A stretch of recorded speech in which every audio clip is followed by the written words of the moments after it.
When you find him seated, you not know the burden he has been made to carry since the age of 4. 48-year-old Vincent sits with the rest of the delegates at a panel discussing best practices in health for the East, Central and Southern Africa Health Community, EXA-HC, in Arusha, Tanzania. However, when he struggles to reach for what have been his second pair of legs for the past 44 years, the truth is laid bare. Polio is the disease on the table. My family realized that I couldn't walk anymore, so I had to stay because they really know what it is, so I had to stay in the house for a week. His healing process took about a year after being tossed from southern Tanzania in Iringa, his hometown, to Dar es Salaam. The big challenges to polio survivors is to learn to walk, because to now I remember when I was 4 years at age, up to this day, that I could run, I could walk, I could play with kids and my fellow kids. He's lucky he survived. Polio is without cure, and it is no surprise that it has for long been known as a killer disease. Only vaccines can intervene, and in Kenya, where 10 people have been found to have wild polio virus type 1, one man died. Unfortunately, he was offered vaccine, he refused. Although polio is known to affect children under 5, even adults are at risk. Of the 10 in Kenya, 3 are adults. If I may talk about the Congo-Brazzaville, everybody was immunized. And we started with the president of the country. The virus has been spreading even faster in the Horn of Africa in Somalia, with about 100 known cases. Like Kenya, the first cases were reported in May this year. The spread in these countries has put to risk under-immunized children in both countries, as well as neighbors like Uganda and South Sudan.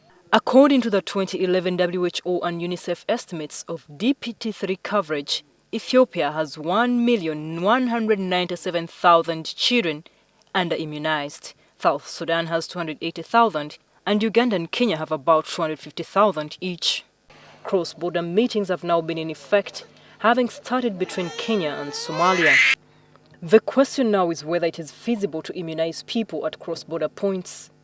The international health regulations provide for this to happen. If you are traveling by bus coming from the place where now we are having a lot of virus in Kenya, and also crossing from Somalia into Kenya, at the crossing points, you will be requested to take vaccine. Countries are being urged to put in place inter-country agreements requiring polio vaccination of travelers and establishing sites at points of entry. In the 3 non-polio endemic areas, Nigeria, Pakistan and Afghanistan, insecurity has played a role in low immunization. However, Dr. Kroll says in many at-risk countries, health systems are probably not effective. Even the shanty town areas, just under the nose of the Minister of Health, people are not being immunized there. There are 3 vaccines. Monovalents are the best.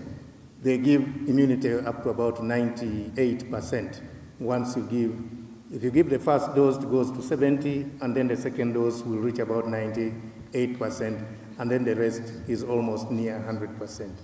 The same happens with the bivalent.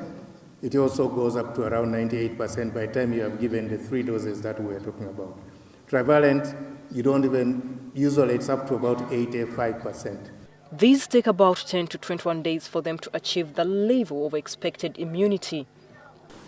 We do see sometimes that the children who get polio, some of them actually been immunized multiple times. And we have seen that in India as well. But mind you, India, with a 1 billion population, have eradicated the disease. In January next year, they will be certified as polio-free.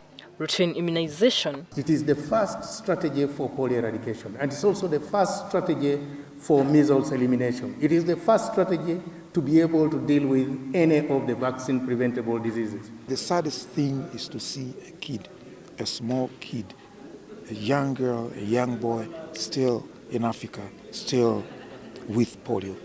He's alive, but many who may get polio during this outbreak could die. We really need to be, if the virus comes, we really need to act fast. Uganda recently had stockouts.